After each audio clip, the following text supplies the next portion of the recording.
22장. 바너드 여관에서 그 창백한 어린 신사와 나는 그렇게 서로를 빤히 바라보며 서 있었다. 그러다 마침내 우리는 함께 웃음을 터뜨렸다. 이게 바로 너라니 정말, 그는 말했다. 나야말로 이게 바로 너라니 정말, 나는 말했다. 그러고 나서 우리는 다시금 서로를 한참 동안 빤히 바라보았다. 그러고는 또다시 크게 웃었다. 글쎄, 창백한 어린 신사는 쾌활한 얼굴로 손을 내밀며 말했다. 다 지난 일로 생각하자. 이제 그리고 내가 널 그렇게 때려 눕혔던 것을 너그럽게 용서해 준다면 참으로 고맙겠다. 이 말을 듣고 나는 허버트 포키 군이 아직도 자신의 의도와 실제 결과를 다소 혼동하고 있다는 사실을 알아차렸다. 하지만 나는 겸손하게 대답했고 우리는 다정하게 악수를 나누었다. 그때 너가 아직 너의 행운을 얻기 전이었지? 허버트 포킷이 말했다. 그래 맞아. 나는 말했다. 그래 맞아. 그도 내 말에 맞장구 쳤다. 나도 그게 아주 최근에 일어난 일이라고 들었어. 사실 그 당시 나 자신도 그런 행운을 얻을지 모른다는 기대를 좀 했었지. 정말? 그래. 미스 해비섬이 나를 불렀거든. 나를 좋아할 수 있는지 알아보려고 말이야. 하지만 해비섬 부인은 나를 좋아할 수 없었어. 어쨌든 그녀는 나를 좋아하지 않았어. 나는 예의상 그래야 할 것 같아서 그건 좀 놀라운 일이라고 말했다. 고약한 경험이었지. 허버트는 웃으며 말했다. 하지만 사실이 그랬어. 그래. 그녀는 나를 시험삼 한번 오라고 불렀지. 그리고 만약 내가 성공적으로 시험을 통과했더라면 나는 아마 재산을 물려받았을 거야. 그리고 에스텔르와 소위 말하는 그런 관계가 되었을지도 몰라. 그게 무슨 관계인데? 나는 갑자기 심각해진 얼굴로 물었다. 그는 과일을 접시에 담아놓으며 이야기를 하고 있었다. 그의 주의력이 흐트러져서 이런 말실수가 나오게 된 것은 그 때문이었다. 약혼 관계 말이야. 그는 여전히 과일을 열심히 담으며 설명하듯 말했다. 정혼한 관계, 혼인을 약속한 관계, 그런 비슷한 말로 소위 그런 종류의 명칭들 있잖아. 그때 너는 어떻게 실망을 견뎌냈니? 푸푸, 그는 말했다. 나는 별로 개의하지 않았어. 그녀는 타타르족처럼 사나운 여자거든. 미스 해비션 말이니? 그녀도 물론 그렇다고 할 수 있겠지만 내가 말한 건 에스텔르야. 그 여자애는 무정하고 거만하고 변덕스럽게 짝이 없는데 미스 해비션이 모든 남성들한테 복수하라고 기른 아이야. 그 애와 미스 해비션은 어떤 관계인데? 아무 관계도 아니야. 그는 말했다. 그저 양녀일 뿐이지. 그런데 왜 모든 남성들에게 복수를 한다는 거니? 그리고 무슨 복수를 말하는 거니? 맙소사 피꾼. 그는 말했다. 모르고 있었니? 나는 말했다. 이런 참. 이건 좀 이야기하자면 길어. 그러니 식사 때까지 미뤄두기로 하자. 자, 그럼 무람하지만 나도 너한테 하나 물어보자. 너는 그날 어떻게 거기 오게 된 거였니? 나는 그에게 자초지종을 이야기했다. 그는 내가 말을 마칠 때까지 주의 깊게 들었다. 그러더니 다시금 큰 소리로 웃음을 터뜨리며 나보고 혹시 나중에 많이 아프지 않았냐고 물었다. 나는 그 자신이야말로 어땠냐고 되묻지 않았는데 왜냐하면 그 점에 대해 나는 완전히 굳게 확신하고 있었기 때문이다. 제그스씨가 너희 후견인인 것으로 알고 있는데 그는 계속해서 말했다. 맞아. 그가 미스 해비섬의 재산 관리인이자 변호사로서 다른 누구도 받지 못하는 신뢰를 그녀에게서 받고 있다는 걸 넌 알고 있니? 이야기는 내가 느끼기에 나에게 좀 위험한 지점으로 나아가고 있었다. 나는 조심스러운 태도를 숨기지 않고 그대로 드러낸 채 우리가 격투하던 바로 그날 미스 해비섬의 집에서 제그스 씨를 보았지만 그때 말고는 전혀 만난 적이 없으며 내가 믿기에 그는 아마 나를 거기서 보았다는 기억조차 전혀 없을 것이라고 대답했다. 그는 무척 고맙게도 우리 아버지를 너희 개인 교사로 추천해주고 또 직접 우리 아버지에게 찾아와서 그걸 제안하기까지 했단다. 물론 그가 우리 아버지에 대해 알게 된 것은 미스 해비섬과의 관계를 통해서지. 우리 아버지는 미스 해비섬과 사촌간이거든. 하지만 그렇다고 두 사람 사이에 무슨 친밀한 교류가 있다는 뜻은 아니야. 왜냐하면 우리 아버지는 아첨을 못하는 사람이어서 미스 해비섬의 비위를 맞추어 주려고 하지 않거든. 허버트 포키에게는 사람의 마음을 끄는 솔직하고 자연스러운 태도가 있었다. 비열하거나 은밀한 그 어떤 짓도 천성적으로 할 수 없는 성품이 모든 표정과 의조에 그토록 강하게 드러나는 사람을 나는 그때까지 결코 본 적이 없고 또 그 이후로도 결코 본 적이 없다. 전반적인 그의 태도에는 굉장히 희망찬 무언가가 느껴졌는데 이와 동시에 그가 크게 성공하거나 부유한 사람이 결코 되지 못할 거라는 어떤 속삭임 같은 것도 느껴졌다. 어째서 그런 느낌이 들었는지는 잘 모른다. 그저 그날 첫 만남의 순간 식사를 하러 자리에 앉기도 전에 그런 생각이 나를 사로잡았을 뿐이며 어떻게 해서 그랬는지는 설명할 수 없다. 그는 아직도 창백한 어린 신사의 모습을 지니고 있었다. 활기차고 쾌활한 모습에도 불구하고 어딘지 한풀 꺾인 듯한 무기력의 기미를 풍기고 있었고 그로 인해 타고난 체력이 강하지 못하다는 인상을 주었다. 그의 얼굴은 잘생긴 편이 아니었다. 하지만 잘생긴 것보다 더 나은, 즉 더없이 상냥하고 명랑한 얼굴이었다. 그의 체격은 그 옛날 내가 주먹으로 그토록 무리하게 다뤘던 때와 마찬가지로 별로 볼품이 없었지만 그 반면에 언제까지나 경쾌하고 소년처럼 보일 것 같은 체격이기도 했다. 드랩시의 시골 솜씨가 발휘된 내 양복이 나보다 그에게 더 우아하게 잘 어울렸을 것인가 하는 질문에 대해서는 쉽게 긍정하기 어려울 수도 있다. 하지만 내가 분명히 기억하고 있는 바 다소 낡은 양복을 걸치고 있는 그의 품새는 새 양복을 걸치고 있는 내 품새보다 훨씬 나은 모습이었다. 그가 매우 많은 이야기를 해주었으므로 내 편에서 너무 말을 삼가면 같은 나이 또래에 걸맞지 않은 부적절한 반응일 것이라는 느낌이 들었다. 그래서 나는 대단찮은 내 이야기를 그에게 해주고는 내 은인이 누구인지 묻는 것은 나한테 금지되어 있다는 점을 강조했다. 그리고 좀 더 나아가 내가 시골에서 대장장 일을 배우며 자란 탓에 정중한 예절에 대해서는 아는 것이 거의 없으므로 만약 내가 어쩔 줄 몰라 하거나 잘못된 행동을 하는 걸 볼 때마다 그가 나에게 살짝 귀뜸해 준다면 굉장히 큰 친절로 여기겠노라고 덧붙였다. 내 기꺼이 그렇게 해줄게. 그는 말했다. 너는 그런 귀띔이 거의 필요하지 않을 거라고 내 감히 예언하지만 말이야. 우린 아마 자주 함께 지내게 될 거야. 그래서 말인데 나는 우리 사이에 불필요한 격식 따윈 모두 내던져 버렸으면 해. 지금부터라도 당장 너가 나를 내 세례명인 허버트라고 부르기 시작하면 좋겠는데 그래 줄 수 있니? 나는 그에게 고맙다고 한 뒤 그러겠다고 했다. 그리고 이에 대한 답례로 내 세례명은 필립이라고 그에게 알려줬다. 필립이라는 이름이 별로 마음에 안 드는구나. 그는 미소를 지으며 말했다. 꼭 철자 교본에 나오는 교훈적인 이야기의 불량 소년처럼 들린다. 너무나 게을러서 연못에 그냥 빠지고 말거나 너무나 먹어대서 두 눈이 가릴 정도로 살이 찌거나 너무나 탐욕스러워서 케이크를 몰래 감추어뒀다가 결국 지들만 배불리고 말거나 막무가내로 고집을 피워 새 둥지를 뒤지러 나갔다가 바로 그 근처에 살고 있는 곰들에게 잡아먹히고 마는 그런 말 안 듣는 아이 말이야. 내가 좋아할 이름이 뭔지 말해줄게. 들어봐. 우리는 아주 화목한 사이이고 너는 대장장이었으니까. 그런데 이거 괜찮을까 모르겠구나. 너가 제안하는 것이면 뭐든지 나는 괜찮게 여길 거야. 나는 대답했다. 하지만 너가 말하는 그게 뭔지 모르겠다. 핸델이라는 이름으로 널 친하게 부르면 어떻겠니?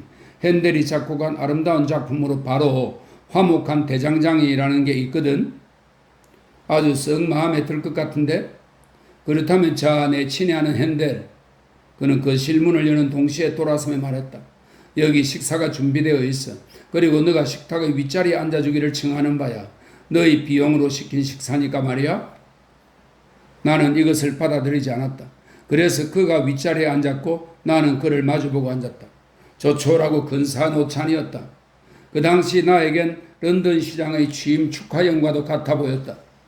게다가 런던 한가운데서 연장자들이 전혀 없이 그렇게 독립된 상황에서 우리끼리만 먹는다는 사실로 인해 더더욱 즐겁고 맛이 나는 식사였다. 식사의 이 즐거움과 맛은 다시금 한층 더 정대되었는데 장식처럼 곁들여진 일종의 집시 같은 성격이 이 향연을 돋보이게 했기 때문이다.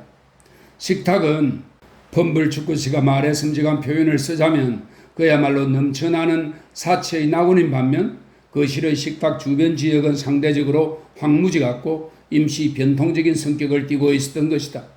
이것은 웨이트로 하여금 이리저리 유랑하는 습관에 빠지도록 강요했는데 그는 그릇 뚜껑들을 거실 바닥에다 내려놓고 녹인 버터는 안락의자 위에 올려놓았으며 빵은 책꽂이 선반 위에 얹어놓고 치즈는 석탄 운반통 안에다 넣어두었으며 삶은 닭요리는 멀리 옆방의 내 침대 위에다 올려놓아야 했다. 이 모든 것이 우리의 연애를 즐겁게 만들었으며 웨이트가 가고 나를 지켜볼 사람이 없어지자 내 기쁨은 완전 무결한 상태가 되었다. 식사가 어느 정도 진행되었을 때 나는 허버트에게 미스 헤비섬에 대해 이야기해 주기로 한 약속을 상기시켰다. 그래 맞아. 그는 대답했다. 바로 그 이야기를 시작하도록 하자. 하지만 서론격으로 한 가지만 먼저 언급한다면 핸델, 런던에서는 칼을 입안에 집어넣지 않는다는 것이 관례란다. 뭐 사고라도 날까봐 그러겠지. 그리고 물론 그런 용도를 위해 포크가 있긴 하지만 포크도 필요 이상으로 입안에 집어넣지는 않는단다. 언급할 가치가 거의 없는 것이지만 다른 사람들이 하는 대로 하는 게 좋을 듯 해서 말한 것뿐이야. 또 숟가락은 일반적으로 위에서 아래로 감아잡지 않고 아래에서 위로 받쳐 잡는단다. 이건 두 가지 이점이 있지. 하나는 음식을 좀 더 쉽게 입에 가져갈 수 있다는 것이고 숟가락을 사용하는 목적은 결국 그것이니까 다른 하나는 굴을 깔 때 오른쪽 팔꿈치 부분의 자세가 상당히 편해진다는 점이란다. 이 우정어린 충고를 너무나 쾌활하게 말해줬기 때문에 우리는 둘 다 웃음을 터뜨렸으며 나는 얼굴을 거의 붉히지 않았다. 자, 그럼 미스 헤비섬에 대해서 이야기하자. 그는 계속해서 말했다. 먼저 알아둬야 할 것은 미스 헤비섬이 응석바지로 자랐다는 사실이야. 그녀의 어머니는 그녀가 아기였을 때 돌아가셨고 아버지는 딸의 욕을 하면 뭐든지 다 들어주었어. 그녀의 아버지는 너가 살던 고장의 시골 신사였는데 양조업자였지. 양조업자가 왜 존경받는 직업이 되는지 나는 잘 모르겠어. 하지만 점잖은 신사면서 빵 굽는 일은 절대 할 수 없는 반면에 그 누구 못지않게 점잖은 신사면서 양조업을 할 수 있다는 것은 반박할 수 없는 사실이란다. 그런 건 매일 볼 수 있는 일이야. 하지만 신사가 술집을 운영해서는 안 되는 것이겠지? 그렇지? 나는 말했다. 그럼 결코 안 될 일이지. 허버트는 대답했다. 하지만 술집이 신사를 먹여 살리는 것은 가능하지. 그건 그렇고 헤비섬 씨는 아주 부자인데다 몹시 거만했단다. 그의 딸도 마찬가지였지. 미스 헤비섬은 그의 외동딸이었니? 나는 짐작으로 한번 말해봤다. 잠깐만 기다려. 막 그 이야기를 하려는 참이야. 아니야. 그녀는 외동딸이 아니었어. 이복 남동생이 하나 있었어. 미스 헤비섬의 아버지가 남몰래 재혼을 했거든. 자기 집 요리사와 말이야. 내가 듣기로는 그는 그만한 사람이었다면서 내가 말했다. 물론 그는 그랬지. 내 다정한 친구 핸델 바로 그래서 남몰래 그 여자와 재혼을 한 거지. 그만한 사람이었으니까 말이야. 그런데 시간이 좀 지난 뒤에 그녀 또한 사망하고 말았어. 내가 알기로 그녀가 사망하고 나자 그는 비로소 딸에게 자기가 그간에 저지른 행동을 털어놓았지. 그리고 그 뒤로 그 아들이 집안 식구의 일원이 되어서 너가 잘 알고 있는 그 집에서 함께 살기 시작했지. 그 아들은 자라서 청년이 되자 방탕하고 사치스럽고 불효막심한 즉 완전히 못된 사람이 되고 말았어. 마침내 아버지는 그와 부자관계를 끊어버리기까지 했지. 하지만 그는 세상을 떠날 때 마음이 누그러져서 그 아들에게 넉넉한 재산을 남겨주었어. 미스 헤비섬에게 준 것과는 도저히 비교가 안 되었지만 말이야. 포도주 한 잔 더 들어. 그런데 용서해 주기를 바라는데 대체로 사교계에서는 술잔 바닥을 뒤집어 올려 술잔 테두리가 코에 닿을 만큼 그렇게 양심적으로 술잔을 은밀하게 비우는 것을 기대하지 않는다고 말해주고 싶구나. 그 이야기에 지나치게 주의를 집중한 나머지 나는 바로 그렇게 잔을 비우고 있었던 것이다. 나는 그에게 고맙다고 한 뒤 미안하다고 사과했다. 그는 천만에라고 말한 다음 다시 말을 이었다. 그래서 이제 미스 헤비섬은 유산 상속자가 되었고 그 결과 너도 짐작하겠지만 훌륭한 결혼 상대로 무수 사람들의 선망의 대상이 되었지. 이복 동생은 다시금 충분한 재산이 생겼지만 그간의 빚과 새로운 방탕생활 등으로 다시금 무서운 속도로 재산을 탕진해버렸어. 그와 미스 헤비섬은 그와 그의 아버지의 경우보다 훨씬 더 사이가 나쁜 관계였는데 그는 자기 아버지의 분노가 그녀의 역량 때문이라고 생각해서 그녀에 대해 악의에 찬 깊은 원한을 품었던 것으로 추정되고 있어. 자, 이야기의 고통스러운 부분은 바로 여기서부터야. 그런데 그저 잠깐 쉴 겸해서 다른 말을 한마디 한다면 내 다정한 친구 핸델, 식사용 냅킨은 컵 속에 집어넣는 게 아니란다. 내가 왜 냅킨을 내 컵에다 쑤셔 넣고 있었는지 나는 도무지 모르겠다. 내가 아는 것은 그저 훨씬 더 훌륭한 일에나 필요함직한 대단한 끈기를 가지고 냅킨을 그 비좁은 입구 속에다 털어놓고자 안간힘을 다해 용을 쓰고 있는 나 자신을 내가 그 순간 발견했다는 사실밖에 없다. 나는 다시 그에게 고맙다고 한 뒤 미안하다고 사과했고 그는 다시금 더없이 명랑한 태도로 천만에 정말이야 라고 말하고는 이야기를 계속했다. 그런 상황에서 어떤 남자가 등장했는데 가령 경마장이나 공공무도회장 또는 그 밖에 어디든 그런 비슷한 장소에서라고 해두자. 그는 미스 해비섬에게 구애를 하기 시작했어. 나는 그 사람을 본 적이 없어. 25년 전에, 즉 핸델 너와 내가 태어나기 전에 일어난 일이니까 말이야. 하지만 나는 우리 아버지가 말씀하시는 걸 들은 적이 있는데 그는 멋쟁이처럼 보이는 남자로 그런 일에 딱 제격인 부류의 사내였다고 하셨어. 하지만 무지하거나 편견을 가진 사람이 아니고서는 그를 신사로 오해할 사람은 아무도 없을 거라고 우리 아버지는 아주 강하게 단언하셨어. 마음이 진정한 신사가 아닌 사람이 행동에 있어서 진정한 신사가 된 적은 세상이 시작된 이래 결코 없었다는 것이 우리 아버지의 지론이거든. 아버지는 말씀하시기를 어떤 왁스칠도 나무 결을 가릴 수 없으며 우리가 왁스칠을 하면 할수록 오히려 그 나무 결이 더욱더 잘 드러나게 마련이라고 하셨어. 그건 그렇고 이 남자는 미스 해비섬을 가까이에서 쫓아다녔고 그러면서 그녀를 흠모한다고 공언했어. 내가 믿기에 그녀는 그 이전까지는 남자들에게 감정적 반응을 보인 적이 별로 없었어. 그런데 잠자고 있던 그녀의 감정적 반응이 바로 그때 정말이지 전부 다 터져 나온 거야. 그래서 그녀는 그를 열정적으로 사랑하기 시작했고 그녀가 그를 완전히 우상처럼 숭배한다는 것은 누가 봐도 틀림없었지. 그는 그녀의 그런 애정을 아주 조직적인 방법으로 이용해서 그녀한테서 그에게 돈을 갈취했을 뿐만 아니라 그녀를 구슬려 그녀의 이복 남동생이 지닌 양조장 사업의 소유 지분을 엄청난 값을 치르고 매입하게 했어. 자기가 그녀의 남편이 되었을 때 그 모든 것을 소유하고 경영하겠다는 구실을 떼서 말이야. 너희 후견인은 그때 당시 미스 해비섬에게 조언을 해줄 위치가 아니었어. 게다가 그녀는 너무나 거만하고 사랑에 푹 빠져 있어서 어느 누구의 충고도 들으려고 하지 않았지. 그녀의 친척들은 가난했고 또 우리 아버지를 빼고는 모두 교활한 국리를 하기에 바빴어. 우리 아버지도 가난한 건 마찬가지였지만 기회주의적이거나 시기하거나 하질 않았어. 친척들 가운데 유일하게 사심 없는 사람으로 아버지는 그녀에게 경고했지. 그녀가 이 남자에게 너무나 많은 것을 해주고 있으며 또 너무나 무조건적으로 그에게 빠져들고 있다고 말이야. 그러자 그녀는 기회가 생기는 즉시 그 남자가 있는 자리에서 우리 아버지에게 성난 얼굴로 그녀의 집에서 나가라고 명령했고 그 뒤로 우리 아버지는 한 번도 미스 해비섬을 만나러 간 적이 없어.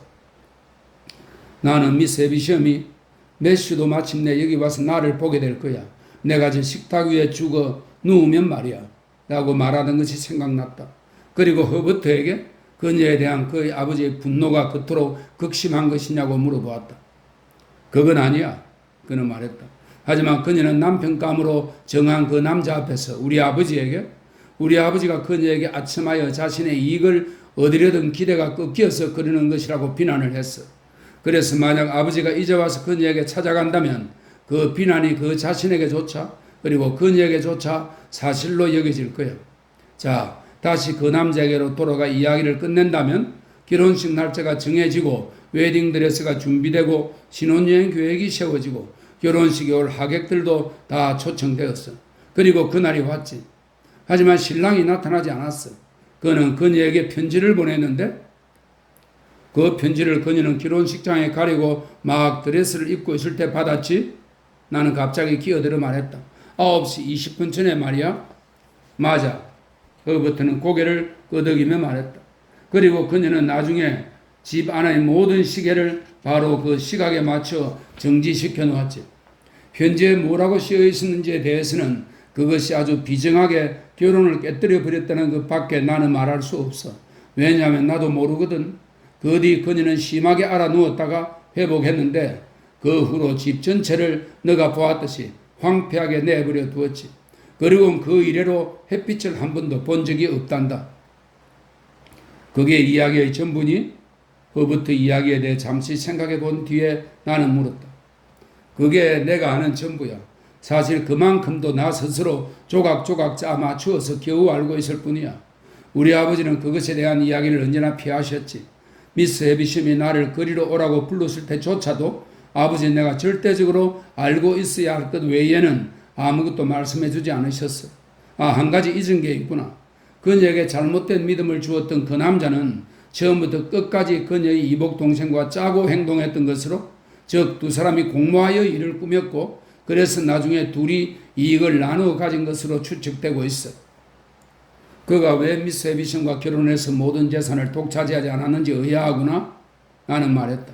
글쎄, 그는 이미 결혼한 사람이었는지도 모르고 그녀에게 잔인한 굴욕을 주는 것이 그녀 이복 동생의 책략의 일부였을 수도 있어. 허버트는 말했다. 하지만 주의해. 그건 나도 잘 모르는 사항이야.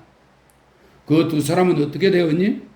나는 다시금 그 이야기에 대해 잠시 생각해 본 뒤에 물었다. 그들은 더욱더 깊은, 물론 그럴 수 있다면 하는 말이지만 수치와 타락과 파멸의 길로 빠지고 말았지. 그들은 아직 살아있니? 모르겠어. 너는 아까 에스텔러가 미스 해비션과 인척관계가 아니라 그냥 양녀라고 말했어. 그럼 언제 양녀가 된 거니? 허버트는 어깨를 으쓱해 보였다. 내가 미스 해비션 이야기를 처음 들었을 때부터 에스텔러는 언제나 함께 언급되었어. 그 이상은 몰라. 자, 핸델. 그는 마치 이야기를 그만 결말을 짓고 떨쳐버리는 듯이 말했다. 너와 나는 이제 완전히 모든 걸 함께 알고 있는 사이가 된 거야. 미스 해비심에 대해 내가 아는 것은 전부 다 너도 알고 있어. 그리고 너도 나도 대꾸해줬다. 내가 아는 것을 모두 다 알고 있지. 전적으로 그렇게 믿어. 그러므로 이제 너와 나 사이에는 경쟁심이나 곤혹감 따위는 전혀 존재할 수 없는 거야. 그리고 너의 인생의 행운이 유지될 수 있는 조건, 너에게 그 은혜를 베풀어 준 사람이 누군지 묻거나 논의해서는 안 된다는 사항에 대해서는 확신해도 돼. 나에게 속한 어떤 사람도 그것을 침해하거나 심지어 언급조차 하지 않을 거라는 점을 말이야. 진실로 말하건대 그는 이것을 아주 세심하게 말했기 때문에 나는 내가 앞으로 10수년을 그의 아버지 집에 산다 할지라도 그 문제는 전혀 신경 쓸 필요가 없을 것처럼 느꼈다. 하지만 그는 동시에 그것을 아주 의미심장하게 말했기 때문에 나는 그가 미스 해비섬이 내 은인이라는 사실을 내가 알고 있는 바와 똑같이 완전히 알고 있다고 느꼈다. 나는 그가 우리 둘 사이에 그 문제를 깨끗이 정리하려는 목적으로 대화를 그리로 이끌어 갔다는 것을 그때까지 생각하지 못했다. 하지만 우리가 그 문제를 꺼내서 이야기하고 난 뒤 우리 마음이 너무나 가볍고 편해졌으므로 나는 그제야 비로소 그 사실을 알아차렸다. 우리는 아주 명랑하고 화기애애했는데 대화를 나누는 도중에 나는 그가 무슨 일을 하는지 물었다. 자본가야, 선박보험업자 같은 거지. 생각하건대 그는 내가 방안을 둘러보며 해상 운송을 나타내는 어떤 물건이나 자본을 찾는 것을 보았음에 틀림없었다. 왜냐하면 그는 런던 시내 중심가에서 일해라고 덧붙였기 때문이다. 나는 런던 시내 중심가의 선박보험업자들이 엄청난 재산과 굉장히 중요한 지위를 가지고 있는 것으로 알고 있었다. 그래서 내가 젊은 보험업자를 때려눕히고 그의 기업가적인 눈을 멍들게 하고 그의 책임 무거운 머리를 찢어놓았다는 생각에 새삼 두려움을 느끼기 시작했다. 하지만 그 순간 다시금 허버트 포킷이 결코 크게 성공하거나 부유한 사람은 되지 못할 거라는 그 이상한 예감이 나에게 떠오르면서 나는 안정을 되찾았다. 나는 단지 선박보험업에 내 자본을 투자하는 것에만 만족하며 안좋아하지는 않을 거야. 나는 유망한 생명보험업 주식도 좀 사들일 것이고 또 이사직 쪽으로 진출할 생각이야. 나는 또한 광산업 쪽에도 손을 좀 뻗어볼 작정이야. 하지만 이런 것들 중 어떤 것도 내가 선박 몇천 톤 정도를 독립자산으로 세를 내어 직접 사업을 하는 것에 방해가 되지는 않을 거야. 그는 의자에 깊숙이 기대어 앉으며 말했다. 나는 동인도 지역으로 나가서 비단, 숄, 조미료, 염료, 약재, 고급 목재 등을 무역할 생각이야. 그건 꽤 신나는 무역일 거야. 그리고 이익도 상당히 많겠지? 나는 말했다. 엄청나지? 그가 말했다. 나는 다시금 경외감을 떨쳐 허버트가 나보다 더 막대한 재산을 얻을 가능성을 지니고 있다는 생각이 들기 시작했다. 나는 또 그는 양 엄지손가락을 조끼 호주머니에 찔러 넣으며 말했다. 서인도 제대로도 나가서 설탕, 담배, 그리고 럼주 등을 무역할 생각이야. 그리고 실론에도 갈 거야. 이 실론은 스리랑카의 옛 이름입니다. 그리고 실론에도 갈 거야. 특히 상하 무역을 하러 말이야. 그러려면 상당히 많은 배가 필요하겠구나. 나는 말했다. 완전한 선단 하나는 되어야 할 걸? 그는 말했다. 무역 거래의 이러한 장대한 규모에 완전히 압도된 나는 그와 보험 계약을 맺은 배들이 현재 대부분 어디로 나가 있느냐고 물었다. 나는 아직 선박 보험업을 시작하진 않았어. 그는 대답했다. 나는 지금 주변을 살펴보고 있는 중이야. 어쩐지 이런 방식의 일수행은 바너드 여관과 오히려 더 잘 어울리는 것처럼 여겨졌다. 나는 납득한 듯한 어조로 말했다. 아, 그렇구나. 그래, 나는 지금 회계사무소 한 곳에 나가며 주변을 살피는 중이야. 회계사무소는 수익이 많은 곳이니? 나는 물었다. 그러니까 그곳에 나가는 젊은이에게 말이니? 그는 대답 대신 물었다. 응, 나한테 말이야. 글쎄, 아니, 나한테는 아니야. 그는 세밀하게 계산하여 전체 수지를 맞춰보는 사람 같은 태도로 이 말을 했다. 직접적인 이익이 있지는 않아. 다시 말하면 나는 그곳에서 아무런 보수도 받지 않아. 그래서 나는 나 스스로 꾸려나가야 해. 이것은 분명코 이익이 많이 날 형세와는 거리가 멀었다. 나는 그런 수입원으로부터 많은 자본을 축적하고 마련하는 것은 어려울 거라는 뜻을 표현하듯이 고개를 가로저었다. 하지만 말이야, 허버트 포키스 말했다. 중요한 것은 내가 주변을 살핀다는 점이야. 그거야말로 대단한 사실이야.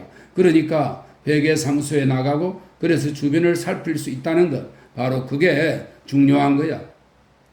그의 말은 마치 회계사무소에 나가지 않으면 주변을 살필 수 없다는 것처럼 좀 이상하게 들렸다. 하지만 나는 그의 경험을 존중해 아무 말도 하지 않았다. 그러다가 마침내 다가오는 거야. 허버트는 말했다. 좋은 기회가 열리는 순간이 말이야. 그러면 즉시 뛰어들어 그것을 덮치는 거야. 그리고 자본을 마련하는 거지. 그러면 다 되는 거야. 일단 자본을 마련하기만 하면 그것을 투자하는 일밖에 할 일이 없으니까 말이야. 이것은 미스 해비심의 정원에서의 그 우연한 만남 때 행동과 아주 흡사한 것이었다. 정말 아주 흡사한 것이었다. 그가 자신의 궁핍을 견디는 방식 또한 그때의 패배를 견디었던 방식과 정확히 일치했다. 그는 그 옛날 내 주먹질을 받아들인 것과 똑같은 태도로 현재의 그 모든 고난과 시련을 받아들이고 있는 것처럼 보였다. 그가 지극히 간단한 필수품들 외에는 아무것도 갖춘 것이 없다는 것은 명백했다. 왜냐하면 내가 주목하며 언급하는 것마다 모두 커피하우스나 어디 다른 곳에서 나를 위해 가져다 놓은 것으로 판명되었기 때문이다. 자신의 마음속에서는 이미 성공을 다 성취해 놓았지만 그는 그것에 대해 아주 겸손하게 굴었으며 그래서 나는 그가 우쭐대지 않은 것에 대해 깊은 고마움을 느꼈다. 그는 그의 겸손함은 호감을 일으키는 그의 타고난 성품을 한층 더 호감 있게 만들었으며 그 결과 우리는 더없이 좋은 사이가 되었다. 저녁 때 우리는 거리로 산책을 나갔고 중간에 들어가는 반액 입장권을 사서 연극도 관람했다. 그리고 다음날 우리는 웨스트민스터 사원에서 일요 예배를 드린 다음 오후에는 공원을 거닐었다. 나는 런던의 저 수많은 말들의 편자를 누가 다 만드는지 궁금해하면서 조어가 만든다면 얼마나 좋을까 하는 생각을 했다. 아직 일요일이었지만 그날 나는 적당히 줄여 계산해도 조어와 비디를 떠난 지 벌써 수개월 이상 된 것 같은 느낌이었다. 나와 그들 사이에 놓인 공간적 거리에 있어서도 그러한 확장이 똑같이 일어났고 그래서 우리 고장의 섭지는 한없이 멀리 떨어진 것처럼 느껴졌다. 내가 낡은 일요일용 양복을 입고 우리 동네의 낡은 교회에 간 것이 다름 아닌 바로 지난주 일요일이었다는 사실은 지리적으로나 사회적으로나 태양으로나 태음으로나 완전히 불가능의 총체인 것처럼 여겨졌다. 하지만 땅금이진 저녁에 사람들로 몹시 북적대고 불이 아주 환하게 밝혀진 런던의 거리를 걸을 때 문득 고향집의 초라한 부엌을 그토록 멀리 내버리고 온 것에 대한 어떤 자책감 같은 것에 사로잡히는 우울한 순간들이 있었다. 그리고 고요한 한밤중에도 무능한 사기꾼 같은 어떤 수위가 바너드 여관을 지킨다는 핑계 아래 여관 주변을 배회할 때 그의 발소리가 내 가슴에 공허하게 울렸다. 월요일 아침 9시 15분 전에 허버트는 일종의 출근 보고를 하기 위해 그리고 내 생각의 주변을 살피기 위해 회계사무소로 나갔는데 나도 그와 동행했다. 그는 한두 시간 정도 있다가 나와서 나를 때리고 해머스비스에 갈 예정이었다. 그래서 나는 근처에서 그를 기다리고 있기로 했다. 내 보기에 젊은 보험업자들을 배출해낼 알들은 마치 타조알처럼 먼지와 열기 속에서 부화되고 있는 것 같았다. 태동기에 있는 그 거인들이 월요일 아침에 들어가는 장소들을 보고 판단하건대 그랬다. 하버트가 도와주고 있는 회계사무소라는 곳도 내 눈에는 결코 주변을 살피기 좋은 전망대처럼 보이지 않았다.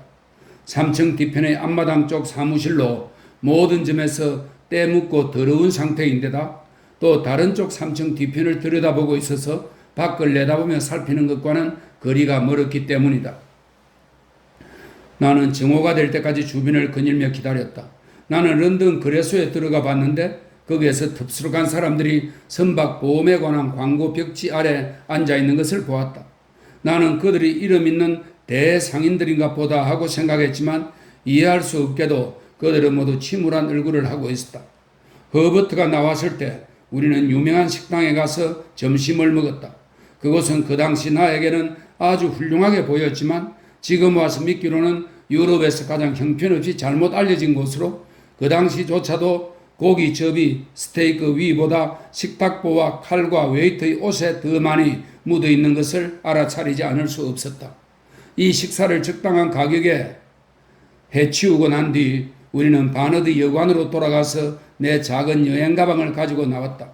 그리고 마차를 타고 해머스미스로 출발했다. 우리는 그곳에 오후 2시경에 도착했고 얼마 걸어가지 않아서 바로 포키시의 집에 이르렀다. 대문의 빗장을 들어 올리자 우리는 곧바로 강을 내려다보는 자그마한 정원으로 들어섰는데 그곳에서는 포키시의 아이들이 여기저기 돌아다니며 놀고 있었다. 내 이해관계나 선입견과 전혀 무관한 사항에 대해 내가 잘못 생각하지 않았다면 내가 보기에 포키시 부부의 아이들은 성장이나 양육이 아니라 굴러 넘어지기를 통해 자라고 있는 것 같았다. 포키 부인은 나무 밑에 있는 정원용 의자에 앉아서 또 다른 정원용 의자에 두 다리를 올려놓은 채 책을 읽고 있었다. 그리고 포키 부인의 보모 2명이 주변에서 아이들이 노는 것을 살펴보고 있었다. 어머니, 허버트가 말했다. 이쪽은 젊은 피입군이에요. 그러자 포키 부인은 상냥하고 위험 있는 모습으로 나를 맞아 주었다. 엘릭 도련님 그리고 제인 아가씨, 보모 중 한 사람이 아이들 둘에게 소리쳤다. 그렇게 수풀에 부딪히며 날뛰고 뛰다가는 강물에 빠져서 익사하고 말 거예요. 그럼 아빠께서 뭐라고 말씀하시겠어요? 이와 동시에 그 보모는 포키 부인의 손수건을 땅에서 집어들며 말했다. 원참 이걸 떨어뜨리신 게 벌써 6번째나 된답니다, 마님. 이에 포키 부인은 소리내 웃으며 말했다. 고마워, 펄롭슨. 그러곤 자세를 고쳐 의자 하나에만 자리를 잡고 앉아 독서를 계속했다. 그녀의 얼굴은 즉시 마치 일주일 동안 계속해서 독서를 해오는 중이기라도 한 것처럼 이마를 찌푸리며 몰두한 표정을 지었다. 하지만 대여섯 줄을 채 읽기도 전에 그녀는 고개를 들어 나에게 시선을 던지며 말했다. 너희 엄마는 안녕하시겠지?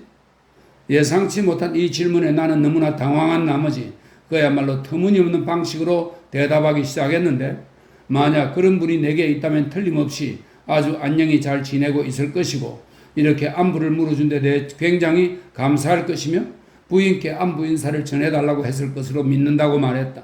하지만 그 순간 다행히 보모가 나를 이 상황에서 구출해 주었다. 아이고 이런. 그녀는 포키 부인의 손수건을 다시 집어들며 소리쳤다. 원참 이게 벌써 7번째라니까요. 오늘 오후 대체 왜 그러시는 거죠 마님? 포키 부인은 자신의 그 소유물을 받았는데 처음에는 마치 그것을 생전 처음 보는 것처럼 말할 수 없이 놀라워하는 표정을 짓더니 다음 순간 그걸 알아보고는 웃음을 터뜨리며 고마워 펄롭슨 하고 말했다. 그러고는 나를 잊어버리고 독서를 계속했다. 이때쯤 아이들의 수를 세어볼 여유를 갖게 된 나는 굴러 넘어지며 성장하고 있는 여러 연령대의 어린 포키 자녀들이 적어도 6명은 된다는 것을 발견했다. 하지만 내가 그들의 총계를 다 내했구나 하고 생각하는 순간 7번째 아이의 구슬프게 울부짖는 소리가 어딘가에서 허공을 타고 들려왔다. 원참 이건 아기 소리가 틀림없다니까? 벌롭스는 그것이 지극히 놀라운 일이라는 듯한 표정으로 말했다. 어서 서둘러 가봐 밀러스. 밀러스는 다른 부모였다. 그녀는 집으로 들어갔고 그러자 아이의 울부짖는 소리가 마치 입에 무언가를 물고 있는 어린 복화술사의 소리같이 차츰 잦아들더니 마침내 멈추었다. 그러는 내내 포키 부인은 독서를 계속하고 있었는데 나는 그녀가 읽는 책이 무엇인지 알고 싶어졌다. 그 순간 우리는 포키 씨가 우리 있는 곳으로 나오기를 기다리고 있었던 것으로 기억한다. 어쨌든 우리는 거기서 기다렸는데 그 덕분에 나는 한 가지 특이한 가족적 현상을 관찰할 기회를 갖게 되었다. 그 현상이란 바로 놀고 있던 아이들 중 어느 누구라도 어쩌다 포키 부인 근처로 잘못 다가오게 될 때마다 항상 무언가에 발이 걸려서 그녀에게로 굴러 넘어진다는 사실이었다. 그리고 그때마다 항상 포키 부인이 일순간 깜짝 놀라는 반면 아이들은 오랫동안 통곡을 해대곤 했다. 나는 이 놀라운 상황을 어떻게 해석해야 할지 몰라 당혹스러웠다. 그래서 그것에 대해 열심히 여러 가지 추측을 하지 않을 수 없었는데 얼마 후 밀러스가 아기를 안고 내려올 때까지도 그러고 있었다. 밀러스는 아기를 벌롭슨에게 건네주었고 이에 벌롭슨은 다시 아기를 포키 부인한테 건네주려고 했는데 그 순간 그녀 역시 안고 있던 아기까지 통째로 완전하게 곤두박질을 치며 포키 부인에게로 넘어졌다. 다행히 허버트와 내가 붙잡아 구출해주긴 했지만 말이다. 어머나 이런 벌롭슨. 포키 부인은 일수간 책에서 눈을 떼며 말했다. 오늘은 모두 다 굴러 넘어지는구나. 아니 이런 마님 정말이지. 벌롭슨은 아주 빨갛게 달아오른 얼굴로 대답했다. 거기에다 뭘 두고 계신 건가요? 내가 여기에 뭘 두고 있다고 벌롭슨? 포키 부인은 물었다. 아니 원참 이건 마님의 발 놓는 걸상이 아니고 뭐냐니까요? 벌롭슨은 외쳤다. 그리고 그걸 그렇게 치마 밑에다 감춰두면 누가 굴러 넘어지지 않을 수 있겠어요? 자, 아기 좀 받으세요. 마님, 그리고 책은 이리 주세요. 포키 부인은 충고대로 따랐다.